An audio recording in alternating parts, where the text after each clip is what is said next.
QBO Media. Te llevamos hacia donde va el mundo. www.qbomedia.com. Subite a nuestras redes y te transportaremos en un viaje desconocido. Cuando son las 8:45 de la mañana en la República de Argentina, 7:45 de la mañana, ¿sí? En Cuba, nosotros ya estamos en contacto en el juego de la información a través de www.qbomedia.com y a través de todas las multiplataformas con el doctor Manuel Cano, médico cubano. Esteban Quini y todo el equipo del juego de la información los saludan, doctor. Muy buenos días. Muy buenos días, amigo. ¿Cómo está usted? Saludos para todas las personas. Bendiciones. Muy bien, doctor. Muy bien es una manera de decir, ¿no? Aquí en la Argentina, con la situación, digamos, angustiante que estamos atravesando con el tema sanitario, con el tema del COVID-19. Es todo un tema, la verdad que todo una angustia para una sociedad el tema del coronavirus. En Cuba, ¿cómo se está viviendo, doctor? Bueno, en este momento en Cuba lo que estamos experimentando es un aumento. Estamos viendo un repunte de los contagios. Y, por ejemplo, en la ciudad de Santiago de Cuba, al sur del país, ahora mismo hay toque de queda. También en La Habana, o sea, hay varias ciudades que están en jaque. Es una situación epidemiológica muy tensa. Este país lleva ya varias semanas con índices de contagio que cuando tú los analizas te das cuenta que estamos en el peor momento de la pandemia, en el peor momento. Bien. Doctor, con el tema de la vacunación, ¿cómo avanza Cuba con la vacunación en cuanto a porcentajes con su población? Sabemos, porque hace poco el gobierno argentino se ha reunido con el gobierno cubano por el tema de las vacunas, ¿no? Que se están fabricando, se están elaborando en Cuba. Sí, cómo no. En este momento aquí lo que se está haciendo es la llamada intervención sanitaria. O sea, no se han aprobado completamente las vacunas. Estamos en presencia de candidatos vacunales que están en fase 3 de desarrollo. Obvio, cuando ya se aprueben completamente, se está pensando incluso que haya que dar una autorización de emergencia para que estén aprobadas completamente quizás en agosto, septiembre, a más tardar quizás septiembre, octubre. Se piensa que en algunas provincias donde estamos observando índices de contagio tan elevados, puede que se acelere esta autorización y bueno, primero se está haciendo la intervención sanitaria. Se piensa vacunar aproximadamente 1 millón de personas con esta intervención, pero es importante saber que es un candidato vacunal. Es decir, se han vacunado estas personas con candidato vacunal en fase 3. A estas personas, antes de vacunarlas, se les da un consentimiento informado y usted tiene que firmar si usted está de acuerdo con que se quiere vacunar o no. Por supuesto, esta intervención sanitaria se está realizando no en todos los lugares, solamente en determinadas ciudades de determinadas provincias donde se están observando índices de contagio muy elevados y, por supuesto, en determinados grupos de personas, no en todas. ¿Ok? Bien. Doctor, el motivo de nuestro contacto, más allá de interiorizarnos, digamos, de la salud, por supuesto, de nuestros hermanos cubanos y demás, era porque dentro de sus exposiciones públicas, sabemos que usted es un médico youtuber, ¿no? Que bucea en las redes sociales y trata de explicarle a la sociedad de las diferentes enfermedades, ¿no? Que nos aqueja, de las patologías, de cuáles son sus soluciones también, etcétera, etcétera. Y nos llamaba la atención una intervención que tuvo hace unos días atrás que hacía referencia al hongo negro. Hoy muy en boga, digamos, en el mundo científico y en el no científico también. ¿Qué es el hongo negro, doctor? Bueno, básicamente es un tipo de moho, es un hongo, un subtipo de moho que produce una enfermedad muy rara pero muy letal, que se llama mucormicosis. Es importante que las personas sepan que no van a ser todos los tipos de hongos los que van a producir la mucormicosis. Solamente va a ser este tipo llamado hongo negro, que tiene un nombre científico. Existen diferentes tipos de hongos que producen mucormicosis, pero está reportado que aproximadamente el 90%, escuche bien, 90% se debe a una especie llamada Rhizopus oryzae, que produce la temida mucormicosis. Entonces, es una enfermedad que afecta a aquellos pacientes que obligatoriamente tienen que tener las defensas muy, muy bajas. Fíjese que no todo el mundo es candidato a infectarse por hongo negro. ¿Por qué? Porque si bien este hongo está en todas partes, lo tenemos en la tierra, lo tenemos en el suelo, en la materia orgánica en descomposición, lo tenemos en nuestras fosas nasales, lo tenemos también en el aire por medio de las esporas, pero no todo el mundo se va a infectar. Solamente se va a infectar aquellas personas que tengan defensas muy bajas, como por ejemplo, pacientes diabéticos, pacientes con determinados tipos de cáncer o con cáncer avanzado, por ejemplo, pacientes que sean trasplantados, que hayan recibido trasplante de órganos, pacientes con SIDA, ¿ok? Y también pacientes que ya se recuperaron de coronavirus, de COVID-19, que obvio, en los pacientes que hemos visto que tienen mucormicosis de COVID-19, se ve que puede ser tanto en pacientes con síntomas leves como en pacientes con síntomas intensos. O sea, afecta, da igual si te dio suave que si te dio intenso. Claro, hay un criterio que no podemos perder de vista. Existe una relación entre paciente diabético con un paciente que ha estado contagiado por corona y que también se le ha suministrado corticosteroide, como por ejemplo la dexametasona. Cuando usted combina estos tres elementos, ya, es muy probable que este paciente, si se expone al hongo, y créame que se va a exponer porque ya le dije, está en el aire, las esporas están en el aire, se infecta y le da la mucormicosis. Bien. Es todo un tema esto. Esta patología, ¿es tratable, doctor? ¿Tiene cura? Mire, sí es tratable, pero hay algo que la gente tiene que entender. Lo trates, va a tener un 50% de mortalidad. Es decir, independientemente de los medicamentos que tú pongas, independientemente del tratamiento quirúrgico, porque lleva un tratamiento quirúrgico, estos pacientes hay que desbridarle, o sea, extirparle los tejidos que están afectados. Independientemente de todas estas medidas, un 50% de los pacientes va a morir y el otro 50%, obvio, se va a salvar. Claro, esto también va a depender de qué tan precoz sea el tratamiento.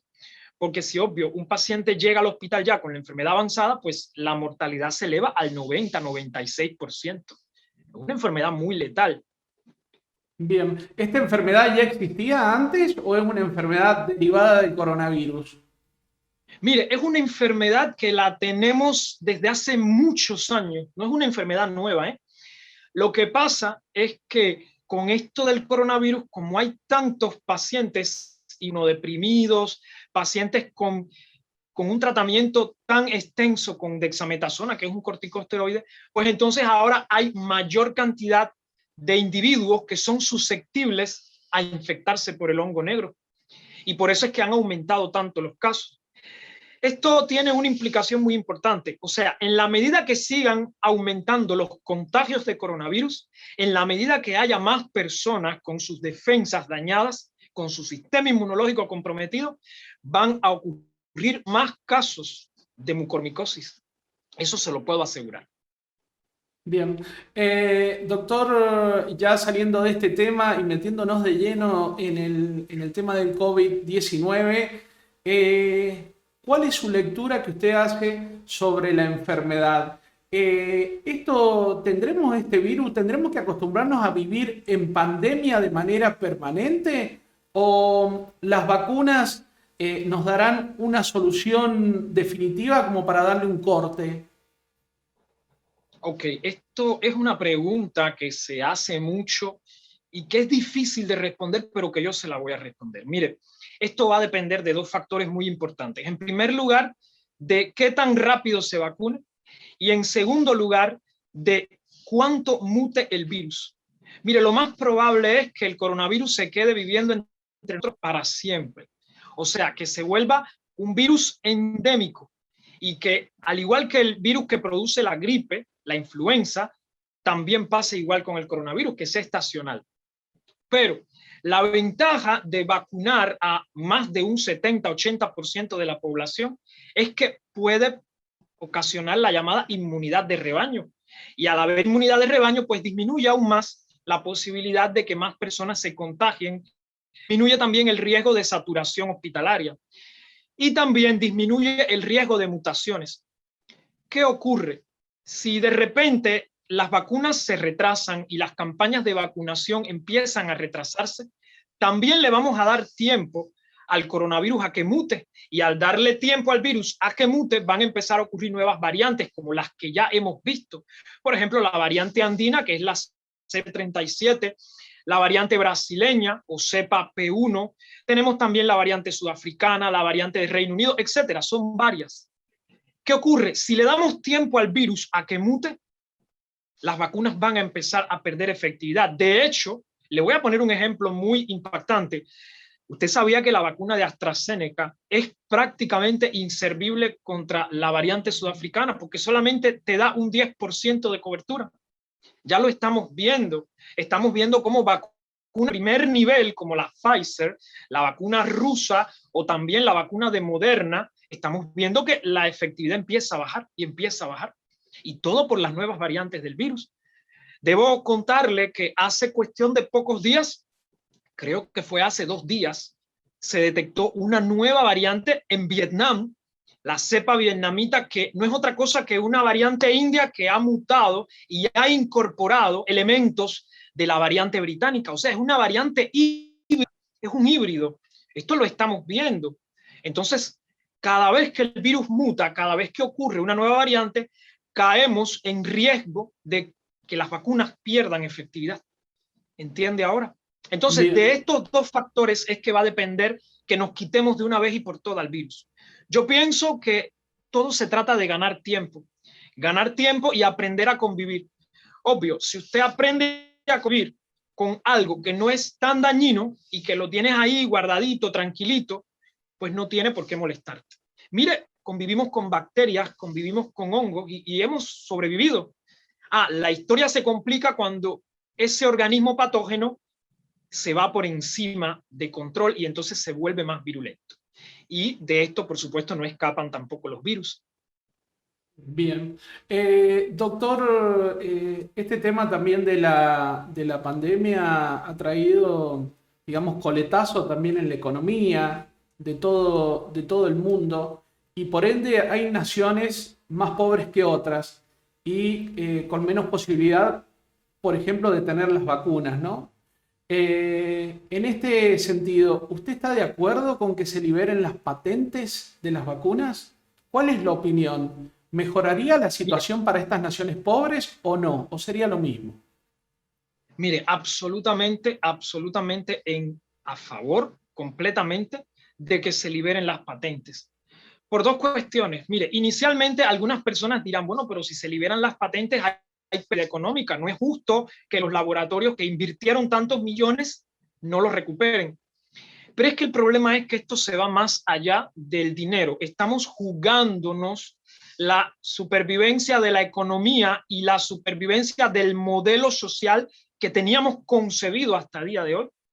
Entonces, si no se liberan las patentes o si por lo menos no se facilita que hayan concesiones que permitan a los países más pobres acceder de manera oportuna, de manera más barata a estas vacunas, las campañas de vacunación en los países subdesarrollados van a fallar, van a fracasar.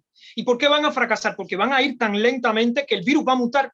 Entonces, ¿de qué sirve que Estados Unidos ya vacune a su población, que Europa vacune a su población, que China haya vacunado, si entonces en países como Brasil, en países, por ejemplo, como en Perú, en Ecuador, no se ha vacunado completamente? Entonces, ¿qué pasa? En estos países, también, por ejemplo, en países de África, el virus muta y pueden ocurrir, y de hecho está pasando, que aparezcan variantes que sean resistentes a las vacunas. Y entonces, ¿qué pasa? Estos países que no pudieron vacunar se convierten en fábricas de supervariantes, de supercepas.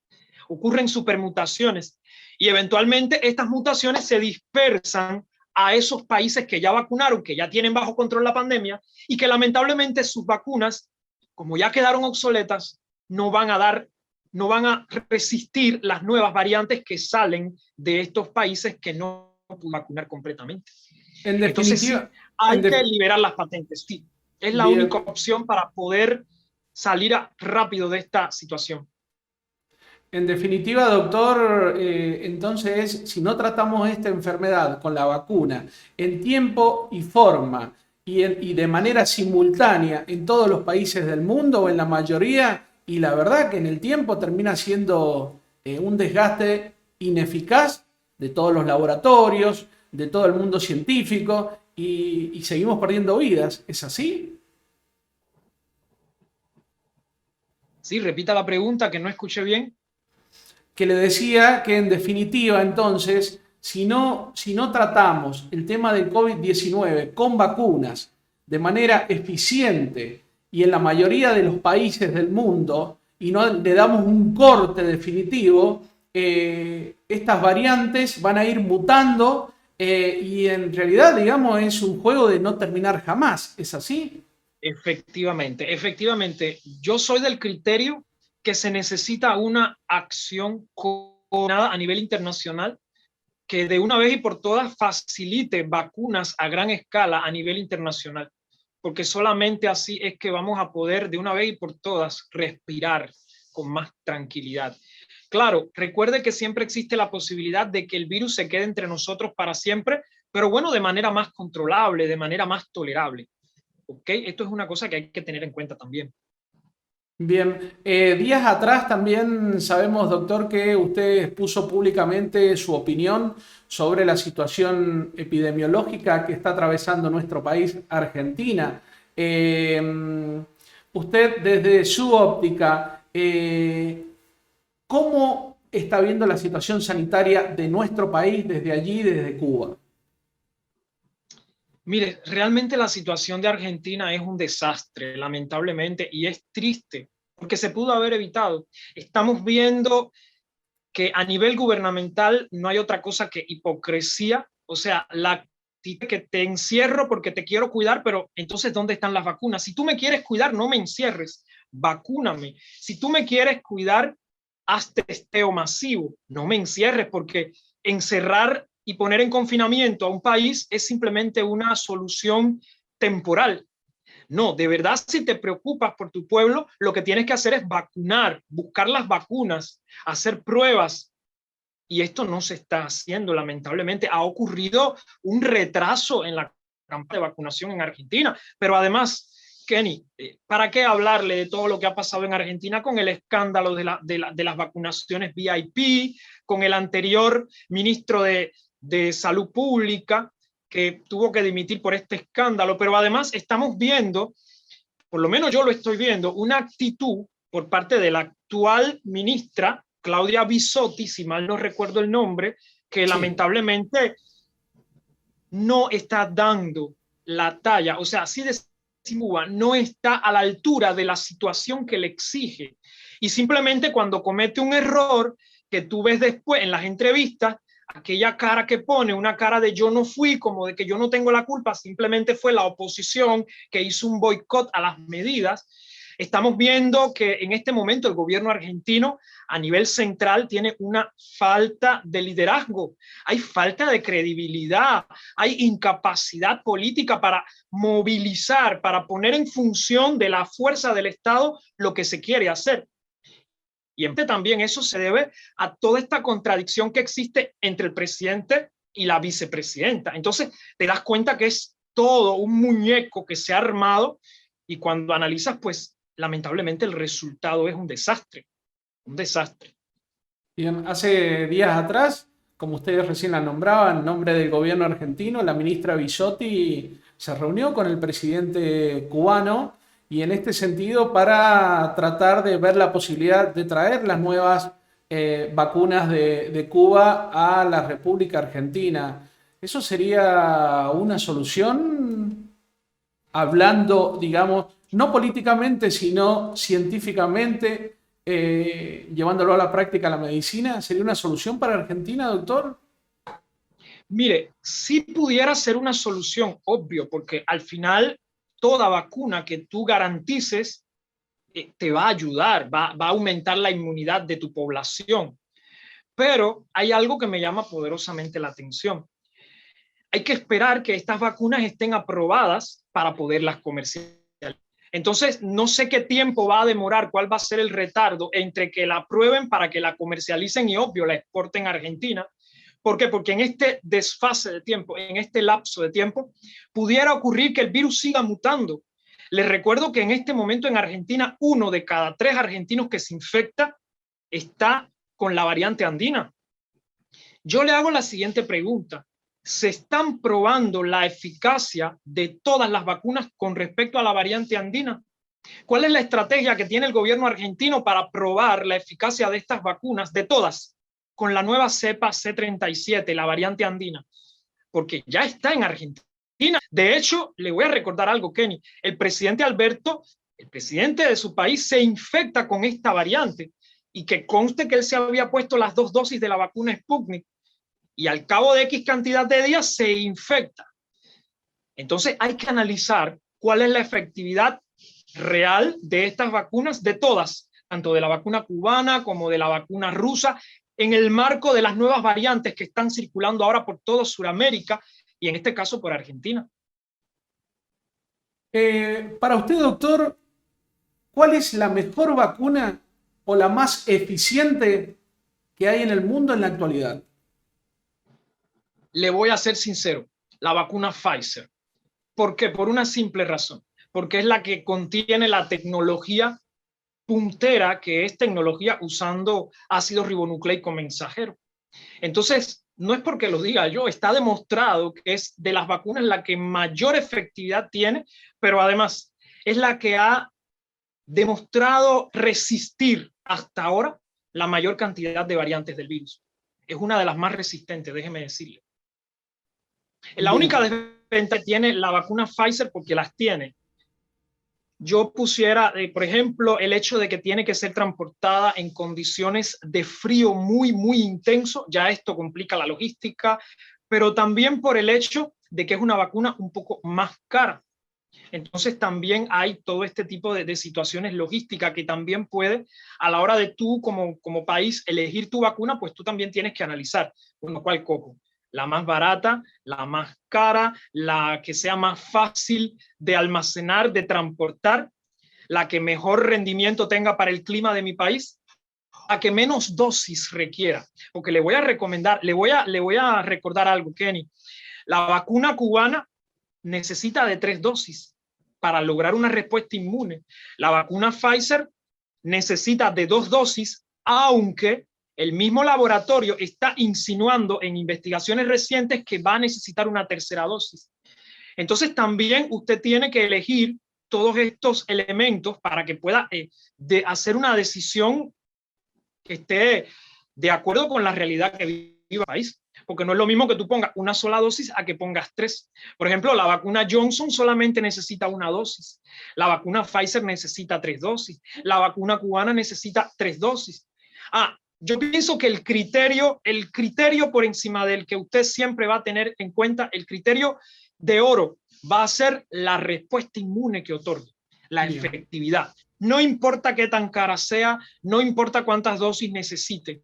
Lo importante es que sea efectiva lo máximo posible, porque esta efectividad es la que te va a garantizar que usted logre esa tan deseada inmunidad. Que por cierto, con respecto a la inmunidad de grupo, les recuerdo lo que está pasando ahora mismo en Chile, lo que está pasando en Uruguay, que lamentablemente se vacunó a un porcentaje elevado de la población y aún así se siguen infectando. ¿Por qué? Porque hay nuevas variantes del virus. ¿Me entiende lo que yo le decía anteriormente? Entonces, no se vale con poner la vacuna más barata, no se vale con poner la vacuna que sea más fácil de poner, no. La que tenga la mejor respuesta, la que sea, la que dé la mejor efectividad. ¿Ok? Bien. Doctor, por último, para ir cerrando esta entrevista, la verdad que eh, nada, es un placer charlar con usted, nos saca Muchas de un gracias. montón de dudas. Ahora, yo no recibí la vacuna y desgraciadamente me infecto el virus, el COVID-19. Eh, ¿Cuál es el mejor tratamiento o la mejor aspirina, y lo pongo entre comillas, ¿no? Para ir tratando, digamos, esta nueva enfermedad, para que sea más benevolente, para sobrellevarla. ¿Qué se puede hacer en el medio?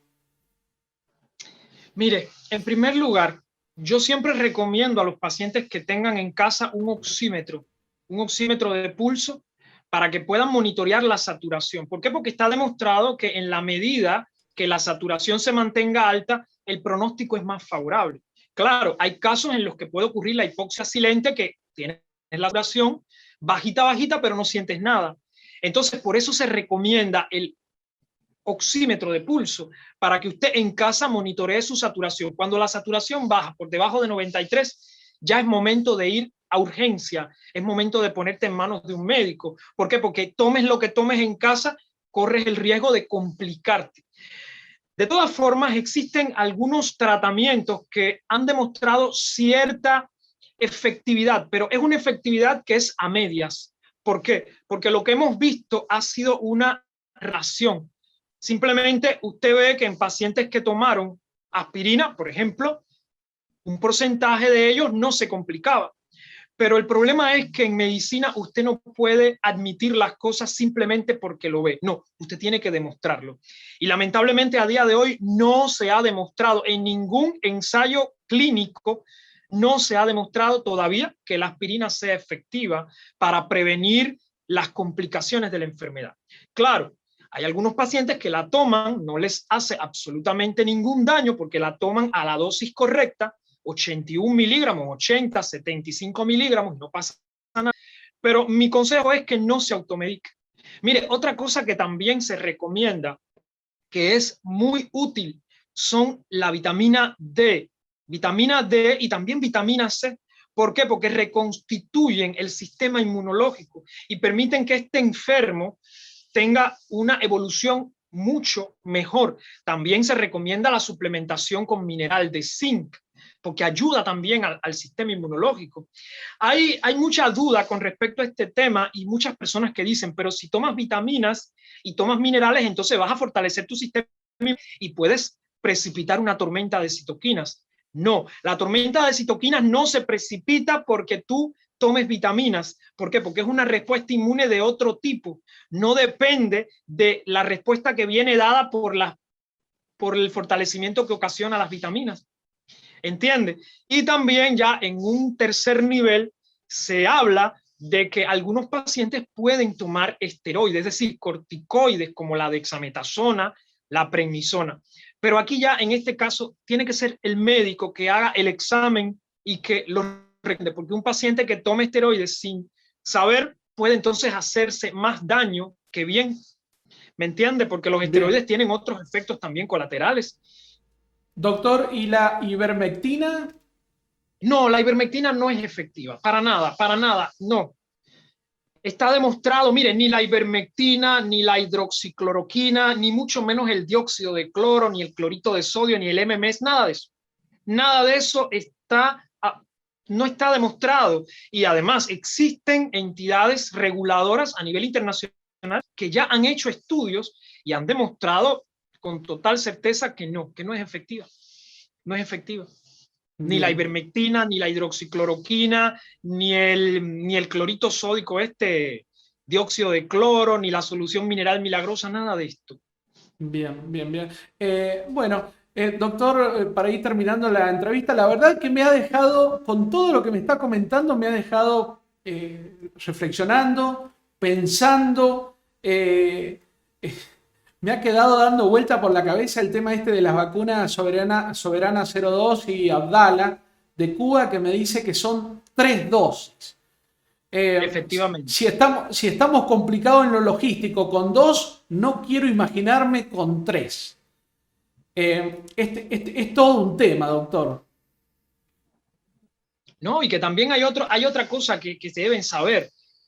Cuando tú pones, por ejemplo, Abdala, la primera dosis, por ejemplo, te la pones hoy, tienes que esperar 14 días. Y luego te pones la tercera dosis al cabo de los 28 días. Y en el caso de Soberana 02, te pones la primera dosis, por ejemplo, en el día 0, esperas 28 para ponerte la segunda dosis y ya la tercera dosis sería al cabo de los 56 días. O sea que son dos vacunas diferentes con esquemas de administración diferentes. Por tanto, si las vas a comprar, tienes que garantizar todas las dosis para el universo de personas que tú vayas a vacunar.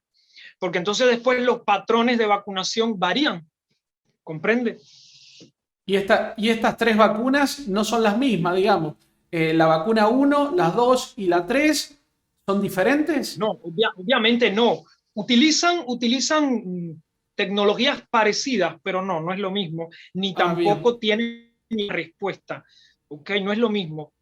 Bien.